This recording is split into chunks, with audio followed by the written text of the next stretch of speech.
लाडली लाल की। अब तक आप लोगों को यह बताया गया कि भागवत महापुराण समस्त वेदों उपनिषदों का सारभूत तत्व है, प्लस वेदों की व्याख्या स्वरूप भी है।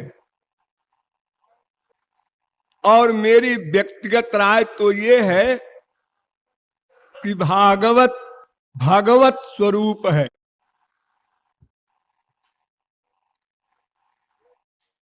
वेद के लिए कहा गया वेदा ब्रह्मात्म विषया, वेद ब्रह्म स्वरूप है और भागवत भगवत स्वरूप है। वेद में निर्गुण निर्विशेष निराकार ब्रह्मानंद का विशद विवेचन है और भागवत में सगुण सविशेष साकार भगवान श्री कृष्ण का ही विवेचन है। इसलिए भागवत भगवत स्वरूप है। बहुत बार आप लोगों को बताया गया है कि भगवान, उनका नाम, उनका रूप, उनका गुण, उनकी लीला, उनके धाम, उनके संत, इतने भगवान होते हैं। यानी इतने में सबका निवास होता है। तो ये भगवत चरित्र है, भगवत लीला चरित्र है, भगवत गुणगान है। भागवत में सब कुछ है। भक्तों का चरित्र भी, भगवान का चरित्र भी, उनके नाम भी, उनके गुण भी, उनकी लीला भी, उनके धाम का वर्णन भी, सब कुछ रस भरा हुआ है। उस भागवत में भी पंच प्राण स्वरूप रास पंचाध्यायी है। उस रास पंचाध्यायी के विषय में आप लोगों को बताया गया कि भगवान ने योग माया का आश्रय लिया और योग माया के आश्रय लेते ही भगवान की भगवत्ता समाप्त हो गई। भगवान भगवान नहीं रहे। योग माया का यह काम है कि भगवान की भगवत्ता मिटा दे और अनुचित जीव की कक्षा में लाकर खड़ा कर दे। जैसे हम लोग हैं, इस कक्षा में लाकर खड़ा कर दे। भगवान बनकर श्री कृष्ण किसी जीव से प्यार नहीं कर सकते। अरे प्यार की बात तो बहुत दूर, उनका दर्शन भी कोई नहीं कर सकता। दिव्य दृष्टि देने पर भी अर्जुन डर कर कांपने लगा।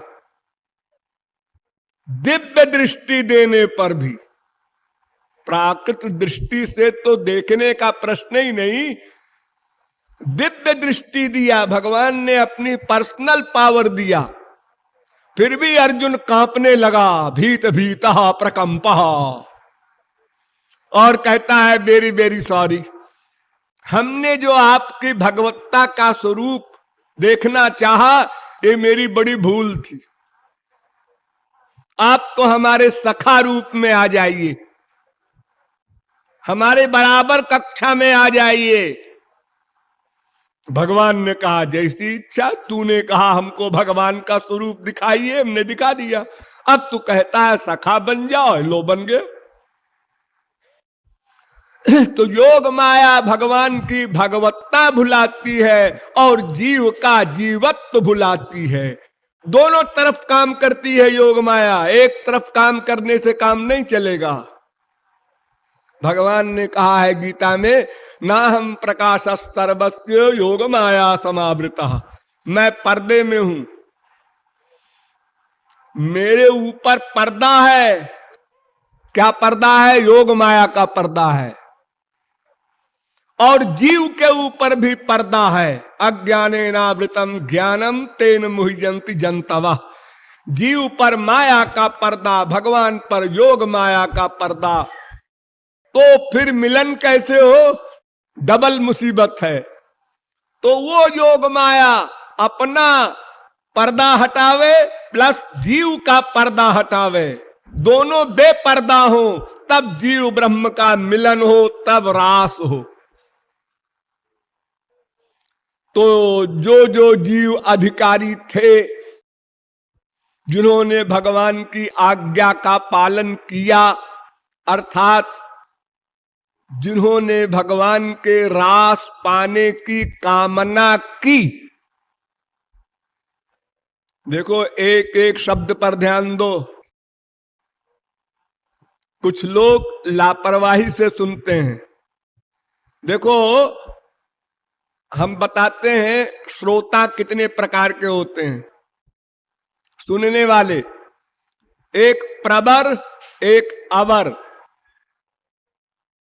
प्रबर श्रोता माने श्रेष्ठ, असली, और एक अबर श्रोता माने निकृष्ट। तो प्रबर श्रोता कैसे होते हैं? जैसे चातक, जैसे हंस, जैसे शुक।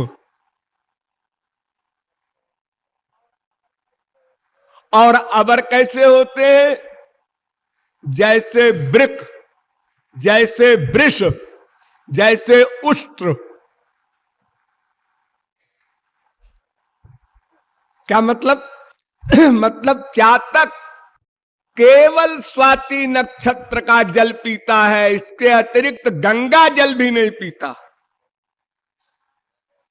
इसी प्रकार जो श्रोता केवल भगवत विषय सुनता है और गुरु के एक एक शब्द पर पूरा मनोयोग लगा देता है, एक एक शब्द पर। मेरी छोड़िए, कभी आपको कोई वास्तविक गुरु मिले तो ये ध्यान रखिएगा कि एक एक शब्द उस गुरु का नहीं है, वो भगवान का वाक्य है। गुरु कुछ नहीं बोलता, न कुछ करता है। भगवत प्राप्ति के बाद जीव कुछ नहीं करता। गुणातीत स्थित प्रज्ञो विष्णु भक्तश्च कथ्यते एतस्य कृतकृत्यत्वात् शास्त्रमसमान निवर्तते। वेद व्यास ने कहा कि जो गुणातीत हो जाते हैं, माया से परे हो जाते हैं, स्थित प्रज्ञ हो जाते हैं, भगवान के भक्त हो जाते हैं, वे कृत कृत्य हो जाते हैं। कृत कृत्य यानी कृत्य कर चुके, करना कर चुके। अब उन्हें कुछ नहीं करना। जैसे तुरंत का पैदा हुआ बच्चा स्वयं कुछ नहीं करता, पाखाने में पड़ा है, पेशाब में पड़ा है, नाक बह रही है, हाथ है उसके भी, पैर है, सब इंद्रियां हैं, लेकिन वह झगड़े में नहीं पड़ता। जिसकी गरज हो ठीक ठाक करो। मां की गरज है इसलिए मां करती है, ये स्वार्थी मां भी करती है। देखो, इसी प्रकार जब आप कंप्लीट सरेंडर कर देते हैं, मां में कम शरणम ब्रज, तो फिर उसके बाद आपको कुछ नहीं करना, आपकी छुट्टी छुट्टी। जैसे कोई ड्राइवर गाड़ी चला रहा है, आज शराब पी के आया है, इसलिए गाड़ी को अंड बंड चला रहा है। गाड़ी के मालिक ने देखा और उससे कहा, है तू इधर बैठ जा, मैं गाड़ी चलाऊंगा। इस प्रकार भगवान स्वयं ड्राइवर बन जाते हैं, गवर्नर बन जाते हैं, डायरेक्टर बन जाते हैं। जीव कुछ नहीं करता। क्यों करे? सब कुछ मिल गया। कुछ करना क्यों होता है? कुछ पाने के लिए। वो अनंत हैप्पीनेस, नित्य दासत्व, जो एम है, उद्देश्य है, वो पा लिया। अब कुछ करे तो फिर बड़े बड़े विद्वान प्रश्न करें, महापुरुष जी, जी हाँ कहिए, आप खड़े क्यों हुए? अच्छा, लोग बैठ जाते हैं। बैठे क्यों? अच्छा, लेट जाते हैं। लेटे क्यों? अच्छा, फिर क्या करें बताओ? बोले क्यों? अच्छा, चुप रहते हैं। चुप क्यों हुए? सीधा बैठ गया। आंख क्यों खोला? बंद कर लेते हैं। आंख क्यों बंद किया? ये सारे क्वेश्चन हो सकते हैं किसी भी भगवत प्राप्त महापुरुष से। उसे कुछ नहीं करना चाहिए। आनंद संप्लवे लीनो नापश्य मुभयम मुने। वो तो आनंद सिंधु में डूब गया, प्रेमानंद में डूब गया, केवल प्रेमानंद का पान कर रहा है। वो देखे, किसको देखे, क्यों देखे, सुने, क्यों सुने? कुछ भी वर्क करे तू क्यों करे? कुछ पाना है? नहीं। भगवान ने कहा है ना गीता में, ना नवाप्तम अवाप्तव्यम, मुझे कुछ पाना नहीं है। ऐसे ही भगवत प्राप्ति होने के बाद महापुरुष को भी कुछ पाना नहीं है। जो ज्ञान भगवान के पास वो दे देते हैं, जो आनंद भगवान के पास वो दे देते हैं। और इसके अतिरिक्त जो 8 गुण हैं भगवान में, अपहृत पापमा बिजरो विमृत्युर विशोको बिजघत्सो पिपासा सत्य काम सत्य संकल्प, ये वेद में जो 8 गुण लिखे हैं भगवान के, ये भी दे देते हैं भगवान। और कुछ पाना है क्या? अब कुछ नहीं पाना। अब तो कृत कृत्य हो गए। अब कृत कृत्य के बाद फिर कृत्य कैसे करेगा? कर्म कैसे करेगा? फिर भी करते हैं, सब कर्म करते हैं, 1 2 4 नहीं। ऐसा कोई कर्म नहीं है जो न करते हो महापुरुष लोग अथवा भगवान, दोनों। काम का कार्य, क्रोध का कार्य, लोभ का कार्य, ईर्ष्या का कार्य, द्वेष का कार्य, करोड़ों मर्डर करते हैं। अर्जुन, हनुमान जी, बड़े बड़े धुरंधर अवतारी लोग। अब इनसे कोई पूछे ये सब क्यों कर रहे हो? हम नहीं कर रहे जी, तुम बुद्धू हो। हमारा शरीर देख रहे हो तुम। हमारे शरीर में हम 2 हैं, एक हम और एक हमारा प्रियतम श्याम सुंदर। तो हमको उसने छुट्टी दे दिया, स्वयं गवर्न कर रहा है। वैसा हो रहा है, हम कुछ नहीं कर रहे, इसलिए हमसे कोई मतलब नहीं।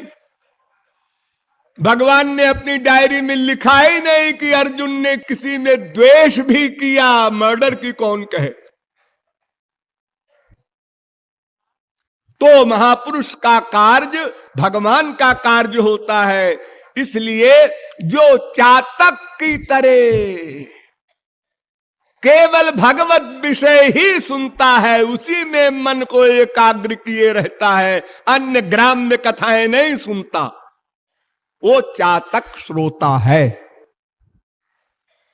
लेकिन चातक श्रोता तो केवल विरक्त सन्यासी ही हो सकता है। जो संसार में है वो चातक श्रोता कैसे बने? उसके बाप भी है, माँ भी है, बेटा भी है, स्त्री भी है, पति भी है, बच्चे भी हैं, पड़ोसी भी हैं, परिवार वाले भी हैं, रिश्तेदार भी हैं, सबसे व्यवहार करना पड़ता है। तो तरह तरह की बात सुननी पड़ती है कान से। बेमनी से सुनो चाहे मन लगा के सुनो, सुननी पड़ती है। तो वो क्या करे? तो कहते हैं उसका नाम है हंस श्रोता।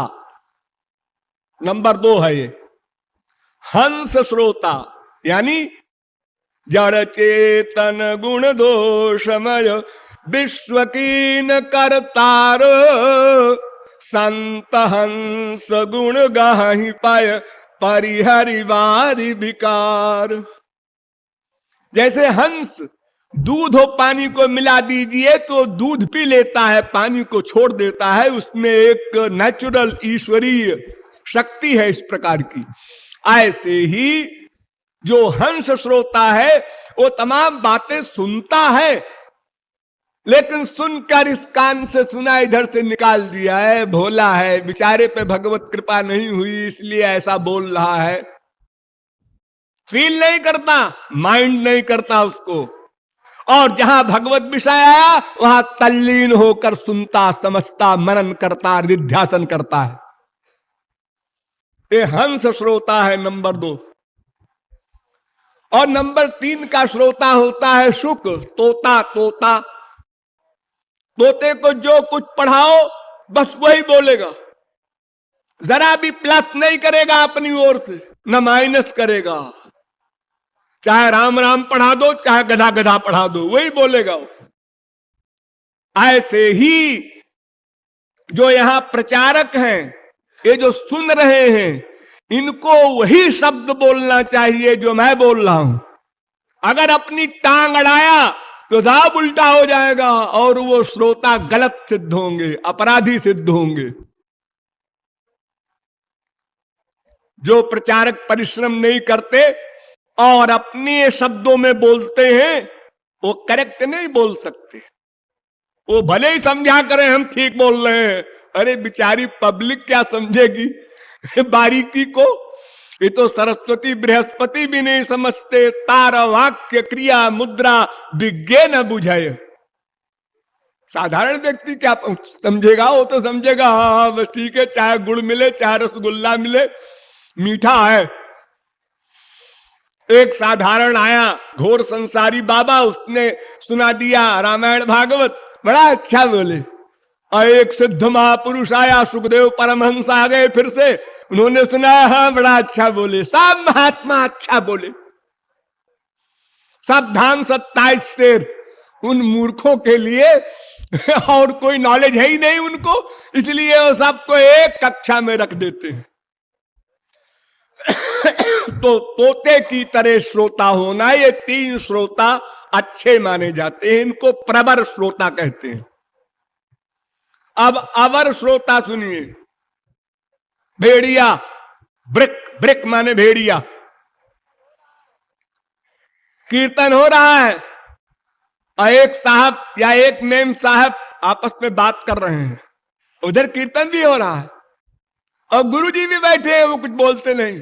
बोलेंगे डांटेंगे तो फिर कल नहीं आएगा ये, तो हमारा व्यापार कैसे चलेगा। वो भी चुपचाप बैठे हैं। कोई स्वेटर बुन रहा है, कोई बातें कर रहा है, कोई कह रहा है जरा पान ले आना, कोई कह रहा है जरा चाय ले आना, जो पानी लाना पीने को, सब हो रहा है। सारी इंडिया में ही होता है। हमारे साधना भवन ट्रस्ट के अतिरिक्त बता दो कोई विश्व में जहां साधना ऐसी होती हो, जहां ये आज्ञा हो कि बात भी नहीं करना है आपको। नहीं आने की इच्छा है, मत आओ, भाड़ में जाओ, मरो संसार में। आना है तो ठीक ठीक साधना करो, अन्यथा क्या पाओगे? टाइम वेस्ट करने से क्या मतलब, अपने संसार में रहो। भैया गुदगुदे गद्दे पर सो और मन भाया खाना पकवान खाओ। यहां तो एक सा खाना मिलेगा, नीचे सोना पड़ेगा। यहां का तो तप तप है, तप माने साधना। तो ये अबर श्रोता भेड़िया स्वयं भी साधना नहीं करता और डिस्टर्ब करता है, दूसरे को भी नुकसान पहुंचाता है। हमने क्यों ये नियम बनाया कि कोई 12 साल से नीचे का बच्चा न लावे, फिर भी आप लोग नहीं मानते। अब क्या इलाज किया जाए? कई लोग छोटे बच्चों को लाए हैं। अगर वो सत्संग भवन में बैठ के एक रोया दूसरा रोया तो कीर्तन करने वाला, ध्यान करने वाले का ध्यान तो चला ही जाएगा। इतने उच्च कोट के तो नहीं है साधक आप लोग।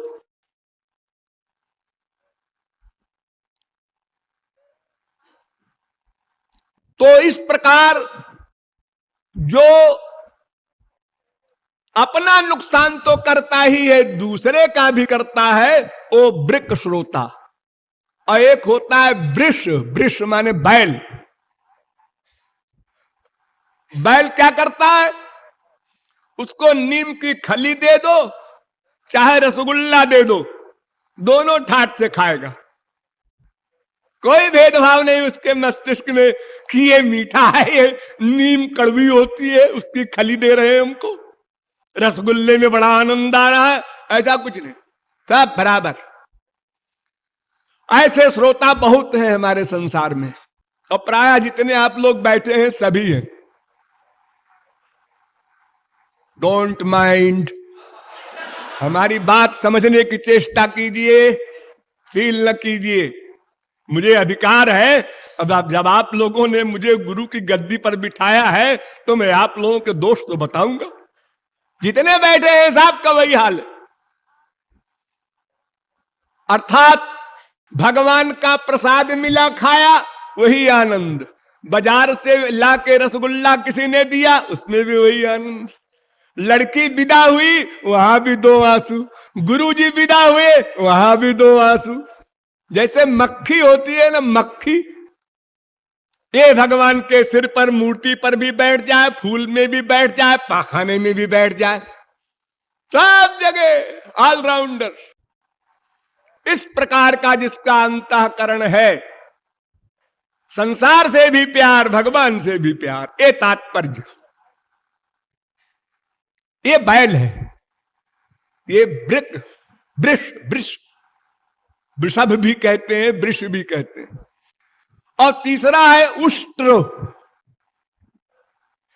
ऊंट। ऊंट देखा होगा आपने, ऊंट बड़ा ऊंचा होता है।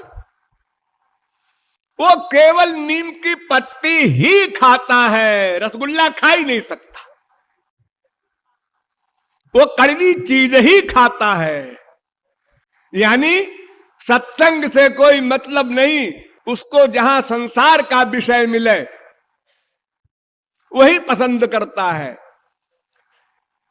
बड़े बड़े मंदिरों में बड़ी बड़ी झांकियां होती हैं, तो जहां जबरदस्त झांकी हो, बढ़िया, 10 लाख 20 लाख लगा के बनाई गई हो झांकी, वहां सब जा रहे हैं दर्शन करने जन्माष्टमी को, रामनवमी को।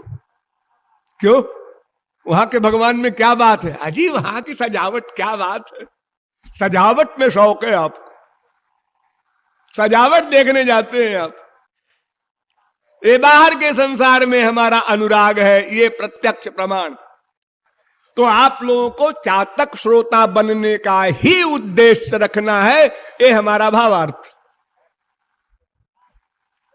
प्रैक्टिस कीजिए, अभ्यास कीजिए, एक एक शब्द पर ध्यान दीजिए और फिर उसको चिंतन कीजिए बाद में। आज ये बताया गया था। हाँ, तो मैं कह रहा था कि महापुरुष का वर्क भगवान स्वयं करते हैं, महापुरुष कुछ नहीं करता। उसके करने से मतलब ही नहीं है। तो योग माया अपने भगवान की भगवत्ता मिटा रही है और जीव के अंदर बैठी हुई अनादिकाल की वो हमारी जो बड़ी प्रिय मित्र है माया, उसको भी हटाती है। माया शत्रु नहीं है, मित्र है। मित्र क्या करता है? पापान निवारयति जो जयते हिताय, गुह्यान गुहति गुणान प्रकटी करोति, आपद्गतम जन जहाति ददाति काले, सन्मित्र लक्षण मिदम प्रबदंति संता।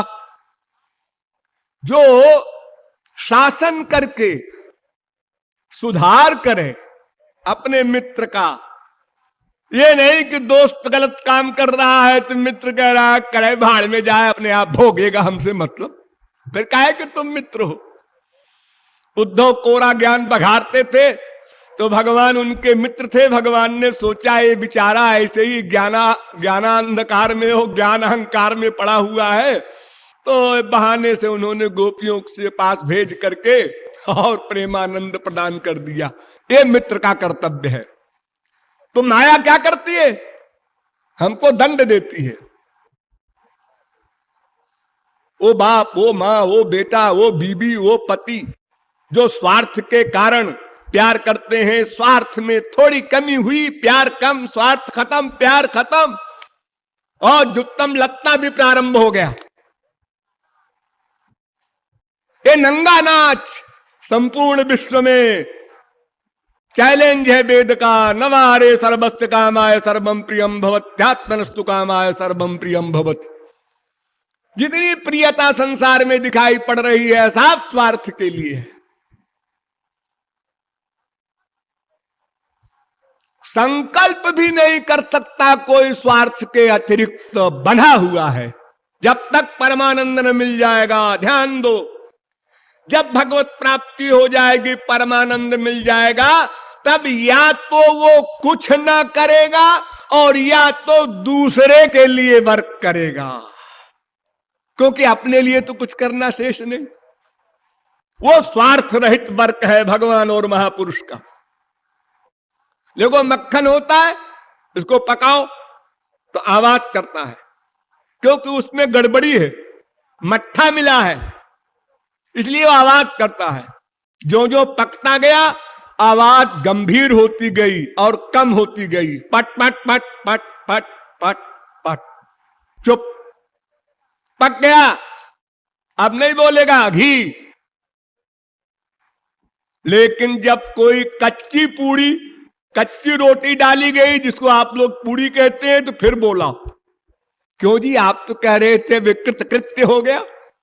अरे अपने लिए नहीं बोला, उस रोटी को पकाने के लिए बोला। रोटी पक गई, फिर घी, चुप।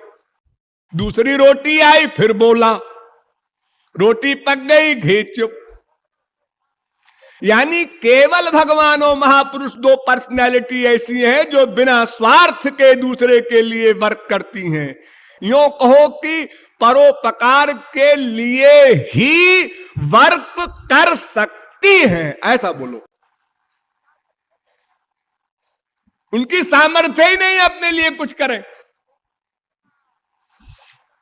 तो उसी प्रकार जब तक हम मायाबद्ध हैं, अपने स्वार्थ के लिए ही वर्क करते हैं। यहां भी ही लगा दो।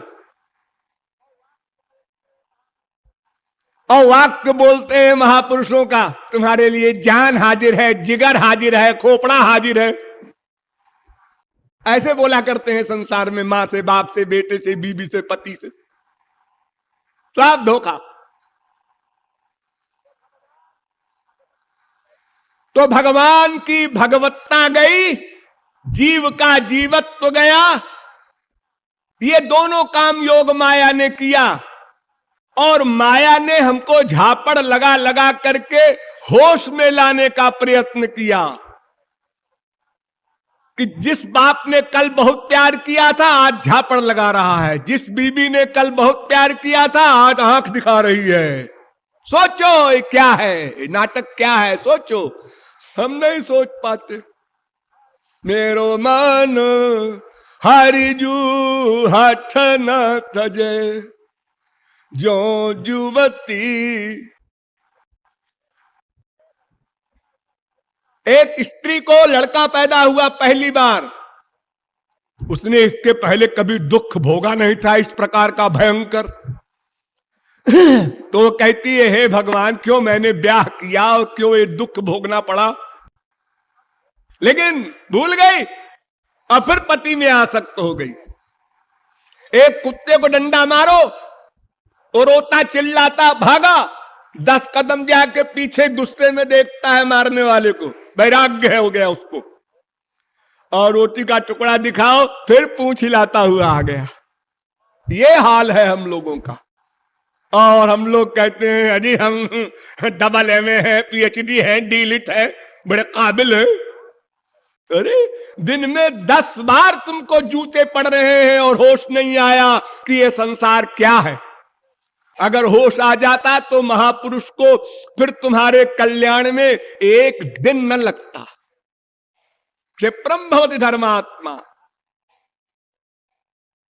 क्या करे वो। अस्तु, योग माया ने श्री कृष्ण की भगवत्ता मिटाई और गोपियों का, वेद की ऋचाओं का, इन सब का जीवत्व तो मिटाया, दोनों को बराबर खड़ा कर दिया। तो जितनी प्यास जीव को भगवान से रमण करने की, उतनी ही प्यास श्री कृष्ण को पैदा हो गई जीव से रमण करने की। प्यास पैदा हो गई। ध्यान दो, एक्टिंग नहीं, क्योंकि भगवत्ता चली गई। अगर भगवत्ता रहती तो उनको काहे की प्यास थी, वो तो नित्य तृप्त है। भगवान को काहे की प्यास? अरे स्वर्ग वालों को ही भूख प्यास नहीं लगती। जो देवता है माया के लोक वाले स्वर्ग में, उनको ही भूख प्यास ये सब कुछ बीमारी नहीं है। लेट्रिन नहीं जाते, बाथरूम नहीं जाते देवता लोग, ये सब रोग उनके शरीर में नहीं है। उनका शरीर भी दिव्य होता है, माइक क्षेत्र का दिव्य, वो भगवान के लोक वाला दिव्य नहीं। तो फिर भगवान की कौन बात करे?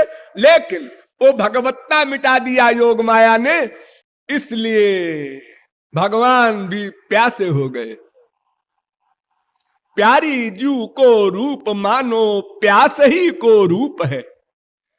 किशोरी जी का वर्णन किया एक रसिक ने कि किशोरी जी किसे कहते हैं? वो श्याम सुंदर की जो प्यास है उसी का नाम किशोरी जी है। मूर्ति है वो प्यास की। तो वो प्यास, प्रबल प्यास, उसकी कोई लिमिट नहीं है, उसको समझाया नहीं जा सकता।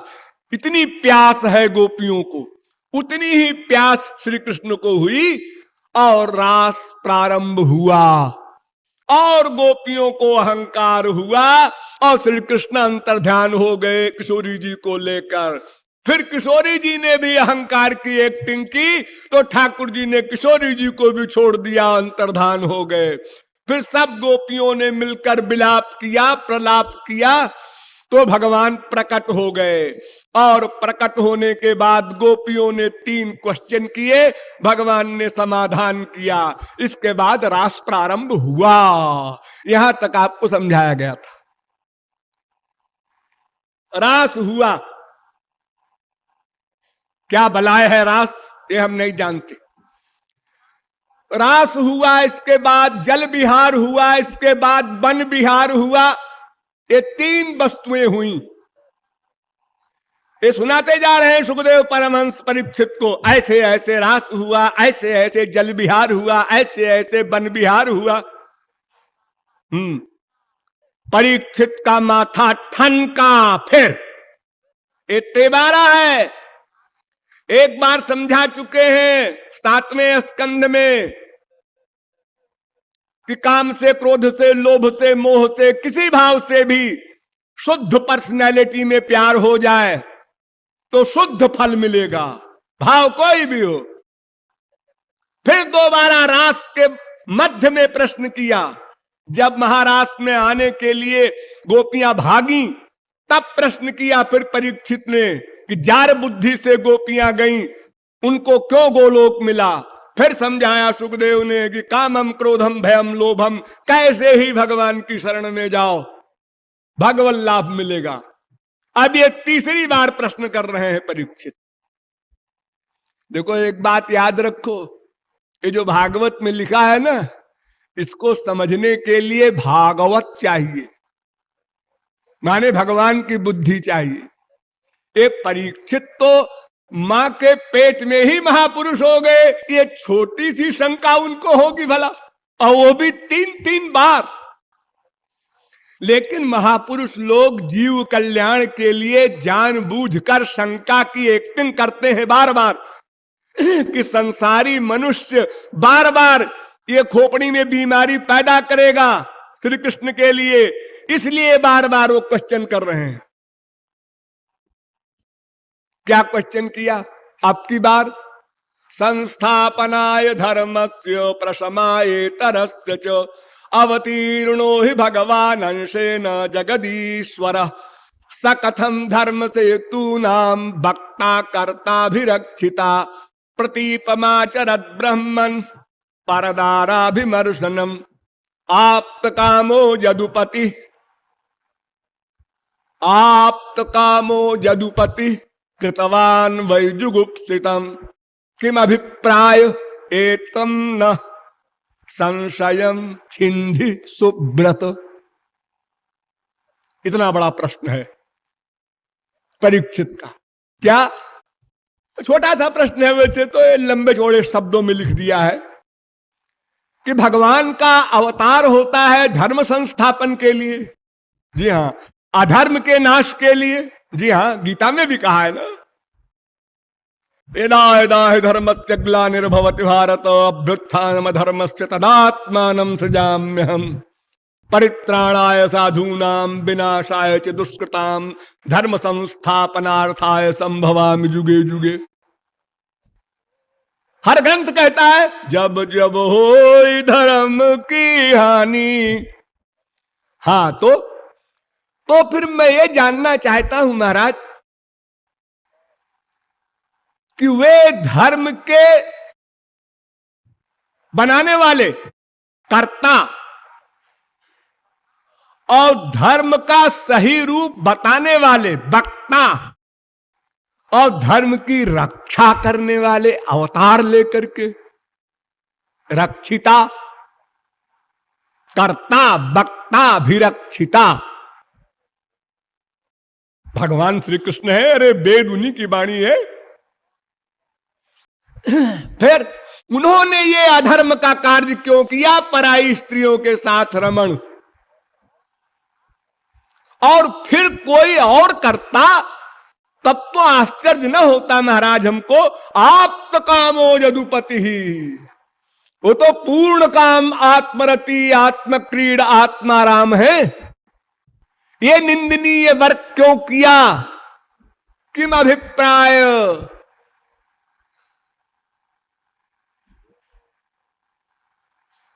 सुखदेव को फीलिंग तो हुई, लेकिन अब उत्तर तो देना ही है जीव कल्याण के लिए। वरना सुखदेव की जगह और कोई होता तो कहता तुम भाड़ में जाओ, 7 दिन में मरो, अब तुमको हम भागवत नहीं सुनाएंगे आगे। अरे 3-3 बार समझाया, फिर वही क्वेश्चन। इतना डल माइंड नहीं। सुखदेव जी समझ रहे हैं कि परीक्षित जीव कल्याण के लिए प्रश्न कर रहे हैं। ठीक है, मुझे उत्तर भी देना है। उत्तर दे रहे हैं सुखदेव परमहंस। धर्म व्यतिक्रमो दृष्टो ईश्वराणां च साहसम तेजीयसाम न दोषाय बन्ने सर्वभुजो यथा। परीक्षित ध्यान देकर सुनना आपकी बात परीक्षित। अब आगे क्वेश्चन ना हो तुम्हारा, हम उत्तर भी नहीं देंगे। सावधान हो गए परीक्षित। जो ईश्वर लोग हैं, ईश्वराणाम, खाली श्री कृष्ण नहीं, उनके जन भी, ये 2 ईश्वर होते हैं। ईश्वर माने समर्थ, ब्रह्मा हो, शंकर हो, कोई महापुरुष हो, और भगवान तो है ही है ईश्वर।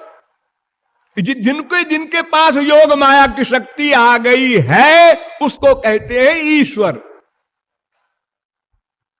एक एक शब्द पर ध्यान दो। भगवत प्राप्ति के बाद सारी शक्तियां भगवान की जीव को मिल जाती हैं, सृष्टि कार्य छोड़कर वो योग माया भी उसको मिल जाती है। इसलिए ये सब ईश्वर हैं। तो सुखदेव परमहंस कहते हैं ईश्वर लोगों में धर्म के विपरीत कार्य होता है, दृष्टा होता है, लेकिन उनको दोष नहीं लगता। एग्जाम्पल दिया, बन्ने सर्वभुजो यथा। अग्नि सब कुछ खा लेती है।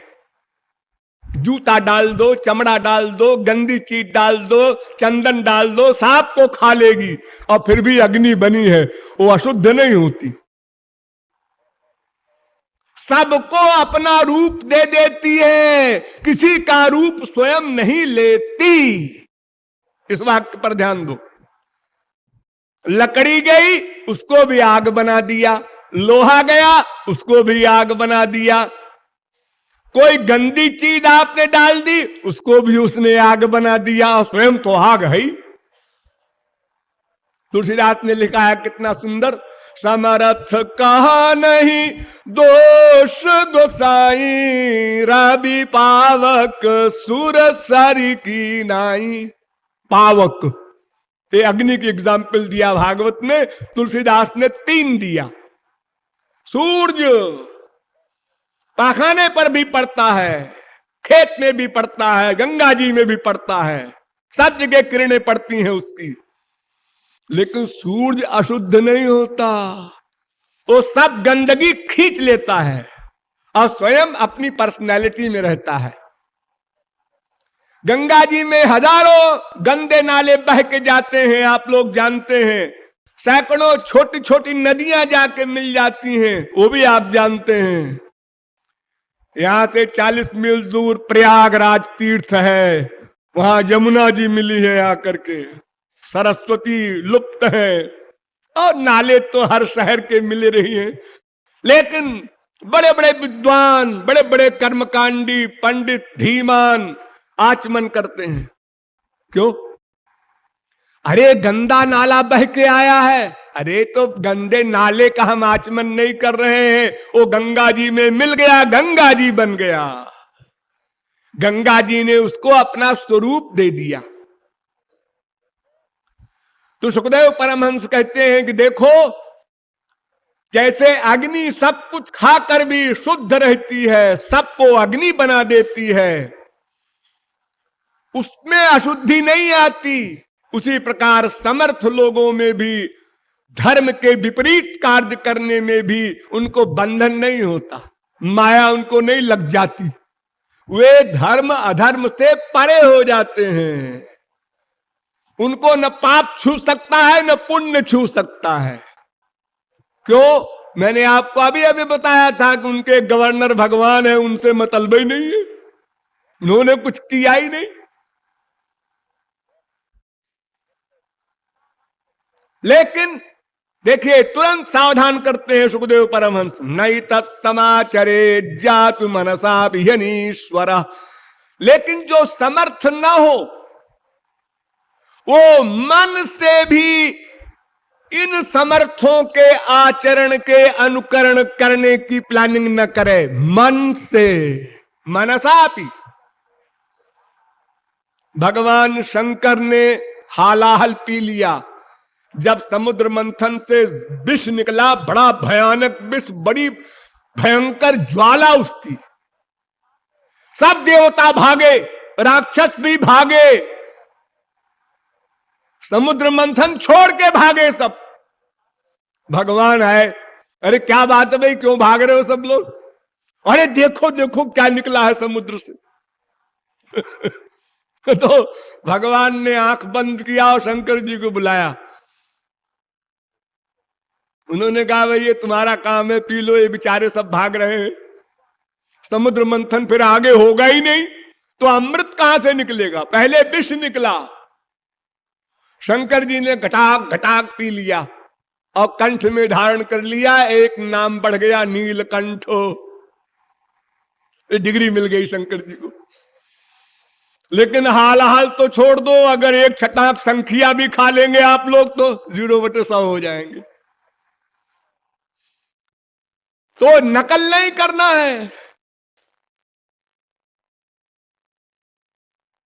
समर्थों की नकल नहीं करना है, ये सुखदेव परमहंस परीक्षित को हिदायत कर रहे हैं। नई तत्समाचरे जात मनसा पिहनीश्वर, विनश्यत्याचरण मौढ़्यात यथा रुद्रोब्धिजम विषम। जैसे समुद्र से निकले हुए विष को शंकर जी ने पी लिया, इसकी नकल नहीं करना है कि जो बड़े करें वही छोटे करें। शंकर जी ने जब हालाहल पी लिया तो हम संख्या क्यों नहीं पी सकते? पियो मरो। तुमको किसने कहा है? वेद कहता है यान्यस्माकग्गम सुचरितानि तानि त्वयोपास्यानि नो इतराणि। जो मेरे चरित्र तुम्हारे लिए जो उपदेश हुआ है उसके लेवल क्यों हो, उसको मानो। जो तुम्हारे लेवल से ऊपर की बातें हैं उसकी नकल नहीं करना। ईश्वराणाम वचः सत्यम तथैवाचरितम क्वचित तेषां यत् स्वपचो युक्तम बुद्धिमान् तत्समाचरेत्। तुम्हें जो गुरु आदेश देता है, तुम जिस क्लास के हो, जो उपदेश दिया जा रहा है, उसका पालन करो। और संसार में भी करते हो। समर्थ की एक्टिंग हो भी नहीं सकती। राम रो रहे हैं सीता के लिए, पेड़ों पत्तों लताओं से पूछ रहे हैं कहां है सीता। बड़े अल्पज्ञ हैं, हाँ जी। बड़े कामी है, हाँ जी। लेकिन जब सीता जी बनकर के पार्वती आई तो कहते हैं मुस्कुरा के माता जी आप अकेली बैठी है, क्या बात है, वो कहां है आपके वो। अरे पहचान लिया, पार्वती इतनी बड़ी शक्ति, उन्होंने सीता का रूप बनाया था, मेकअप नहीं, सीता का सौंदर्य ठीक वही रूप बनाया था, क्योंकि ये भी तो भगवती है ना। अब आपने ये तो नकल कर लिया कि स्त्री लंपट होकर के आप ढूंढ रहे हैं अपनी प्रेयसी को, लेकिन अगर कोई भूतनी पिशाचिनी भी आपकी स्त्री का भेष बना के खड़ी हो जाए कहीं, तो आप लिपट जाएंगे। आप ये न कहेंगे कि माता जी अकेली कैसे बैठी हो, इसकी नकल कैसे करेंगे। अरे छोड़िए इन बातों को। आप लोग इतने लोग बैठे हैं, मैं इतने दिन से बोल रहा हूं, दिन भर बोलता हूं, मैं कह दूं कि भाई थोड़ी सी पद व्याख्या, थोड़ी सी वो व्याख्या भागवत की बाकी है, जरा आप आके बोल दीजिए, तो यहां बैठने की एक्टिंग तो कर लेंगे आप लोग, मान लिया। और जब बोलने का विषय आएगा तो फिर क्या करेंगे। नकल कहां हुई वो। नकल हो तो पूरी हो, और पूरी नकल तब हो जो पूरी योग्यता हो। ऐसे कैसे नकल होगी। आप लोग सर्कस देखते हैं, फिजिकल शारीरिक है वो, शेर के मुंह में हाथ डालता है, क्या क्या करते हैं सर्कस में, आप लोगों ने देखे होंगे। ऐसा लगता है कि ये कोई दैवी शक्ति है इनके पास, कोई शक्ति फक्ति नहीं है, खाली फिजिकल है, लेकिन उनका अभ्यास है।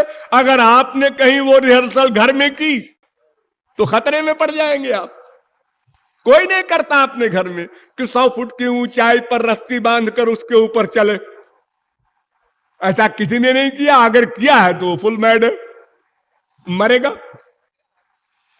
तो हम संसार में भी अपने से आगे वाले की नकल नहीं करते, सावधान रहते हैं। एक चपरासी प्रेसिडेंट भवन में घुसा जा रहा है, उसको कोई नहीं पूछता, और एक कमिश्नर गवर्नर भी प्रेसिडेंट भवन में जाना चाहे तो पास दिखाओ, पास। अरे वो चला गया चपरासी, मैं क्या उससे बदतर हूं। अजी वो सर्वेंट है, चला गया, आप गवर्नर हैं, आपको परमिशन लेनी होगी। कायदे कानून है, कोई नकल नहीं करता संसार में भी। तो स्पिरिचुअल साइड में नकल कैसे करेगा, पावर कहां है जो नकल करेगा, और अगर करेगा तो मरेगा। इसलिए सुखदेव परमहंस कहते हैं देखो वे स्वबचो युक्तम, जो तुम्हारे लिए वो महापुरुष लोग आदेश दें तुम उसका पालन करो, उनका अनुकरण न करो।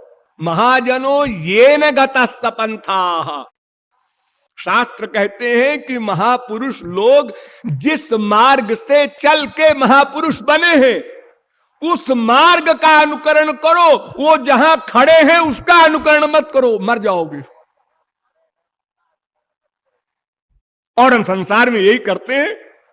कोई प्राइम मिनिस्टर का लड़का हो और प्राइम मिनिस्टर जबरदस्ती उसको लॉ क्लास में दाखिला दिलवा दे LLB करने के लिए, तो बैठा रहे प्राइम मिनिस्टर के डर से, भले ही वो न बोले टीचर क्या है भाई आप क्या करने आए हैं, LLB पढ़ने, आप कुछ पढ़े भी है इंग्लिश ABCD नहीं, अभी कुछ नहीं पढ़े, प्राइम मिनिस्टर के लड़के हैं, तो बैठे रहो प्राइम मिनिस्टर के लड़के।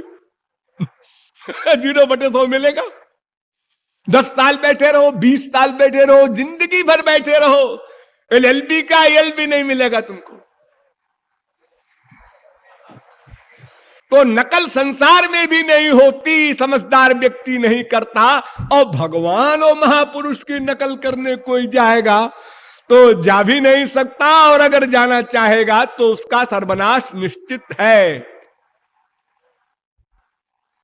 और सुनो परीक्षित, कुशलाचरिते नैषा निस्वार्थो न विद्यते विपर्जयेण वा नर्थो निरहंकारिणाम विभो। देखो, महापुरुष यानी समर्थ लोग निरहंकारी होते हैं, अहंकार नहीं होता। अहंकार तो माया की जननी है ना, माया अहंकार की जननी है, इन दोनों का अन्योन्य संबंध है। तो अहंकार गया जब माया गई, या अहंकार गया तो माया गई, दोनों वाक्य सही है।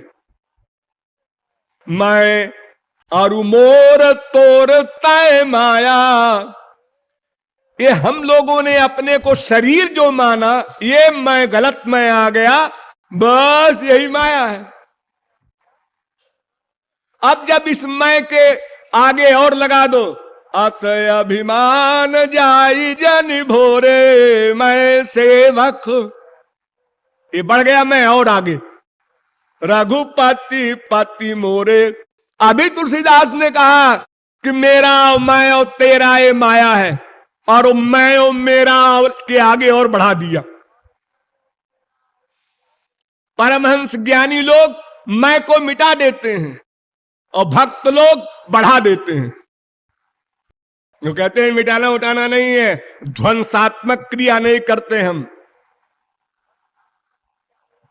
हम मैं के आगे दास बढ़ा दे रहे हैं। और तुम भी रखेंगे, लेकिन तुम मेरे स्वामी, मैं तुम्हारा दास। भगवान प्रभु रहन दास इति यत्र विलुप्यते, ऐसी मुक्ति हम नहीं चाहते।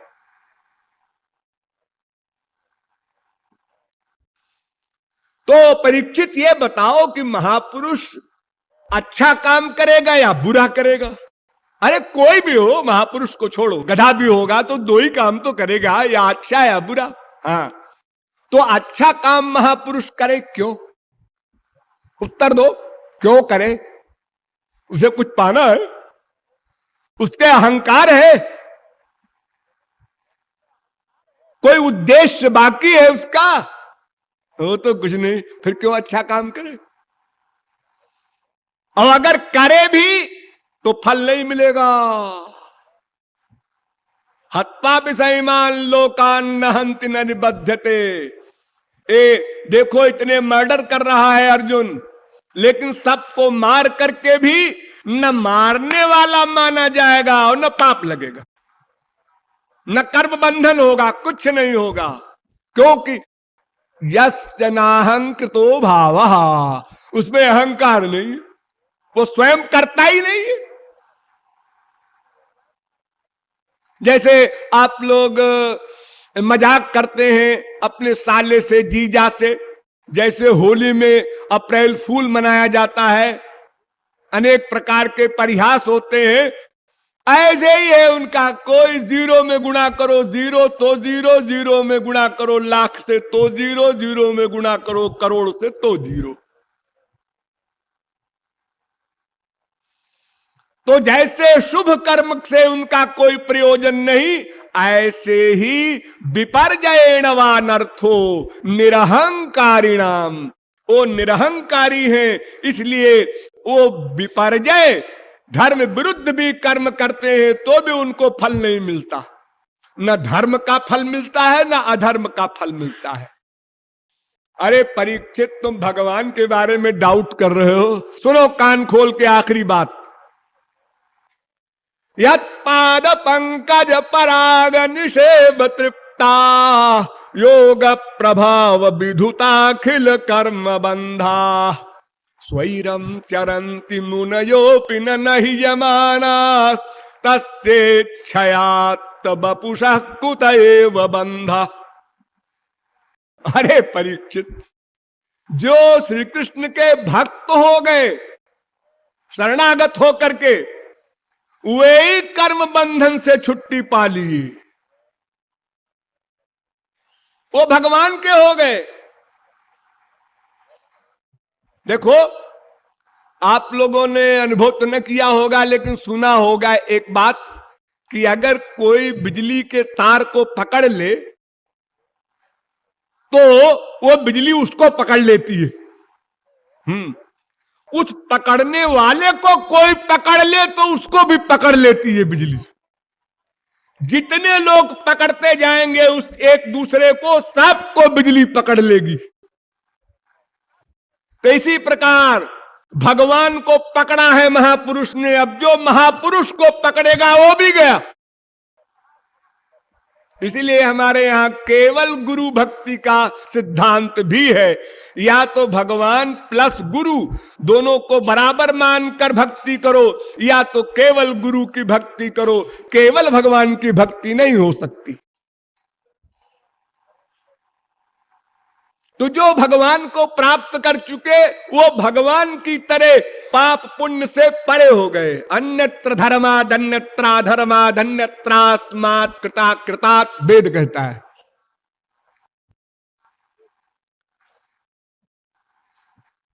और जो योग के प्रभाव से कर्म बंधनों को काट चुके परमात्मा के उपासक, वे भी विधि निषेध से परे हो गए। और जो ज्ञानी लोग चिंतन करके मुनि लोग ब्रह्म ज्ञान प्राप्त कर चुके, वो भी निस्त्रैगुण्य पथ विचरताम को विधि को निषेधा। जो निस्त्रैगुण्य हो गया, गुणातीत हो गया, उसके लिए वेद का विधि निषेध ये डंडा नहीं चलता। वेद का काम क्या कि जीव को भगवान के पास पहुंचा दिए, अब वेद लौट आते हैं। वेद लौट आते हैं, इसके बाद वो कहते हैं हमारा काम खत्म। जैसे आप लोग पढ़ने जाते हैं यूनिवर्सिटी में, तो जब तक आपने एमए नहीं किया तब तक आपको हाजिरी देनी होगी। अगर हाजिरी कम हुई तो परीक्षा में नहीं बैठने पाएंगे। और वहां भी आपको कैसे बैठना है, कै बजे पहुंचना है, सब कायदे कानून है। लेकिन अगर आपने यूनिवर्सिटी पास कर लिया और फिर यूनिवर्सिटी नहीं जाते, और कोई पूछता है क्यों जी आजकल बड़ा यहां वहां घूमते रहते हैं, यूनिवर्सिटी नहीं जाते? जी वो हम पास कर चुके, अब क्यों जाएंगे? हमारे पास डिग्री है एमए की। यूनिवर्सिटी को जो पढ़ाना था पढ़ा चुकी, अब उसके आगे चले गए हम।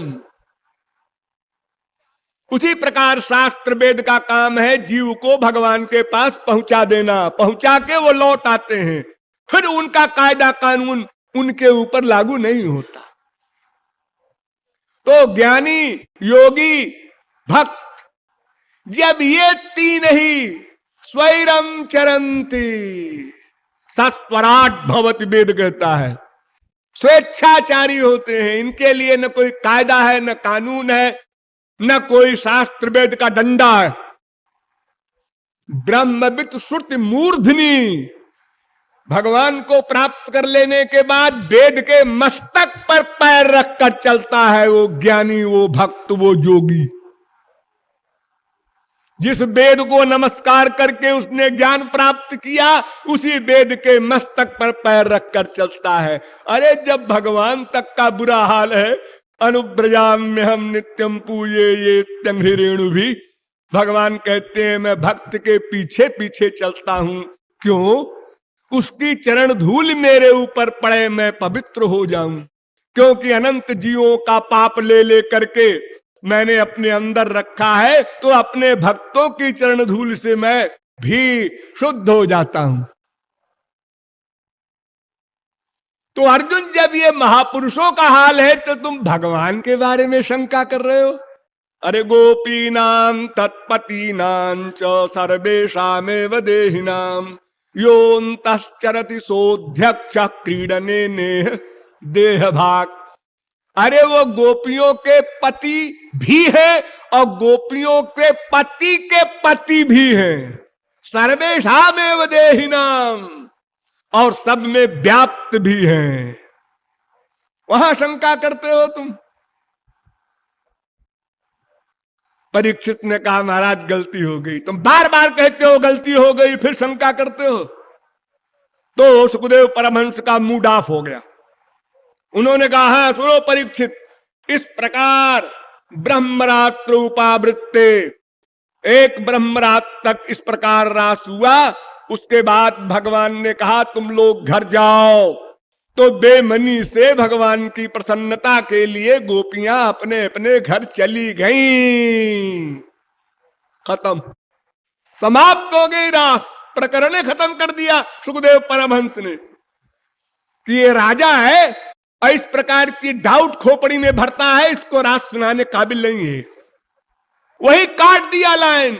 इसलिए राधा वगैरह किसी का नाम ही नहीं आया। आगे प्रकरण जब चलता तो सब लीलाएं होती ठाकुर जी की, तो उसमें सब सखियों के नाम आते। सारी भागवत में 18,000 श्लोक में केवल यशोदा का नाम आया है। यशोदानंद पत्नी च जातम परम बुद्ध्यत, बस। ललिता विशाखा किसी का नाम नहीं पूरी भागवत में, क्योंकि सुखदेव ने देखा ये परीक्षित अधिकारी नहीं है, इसको तो मुक्ति चाहिए 7 दिन में।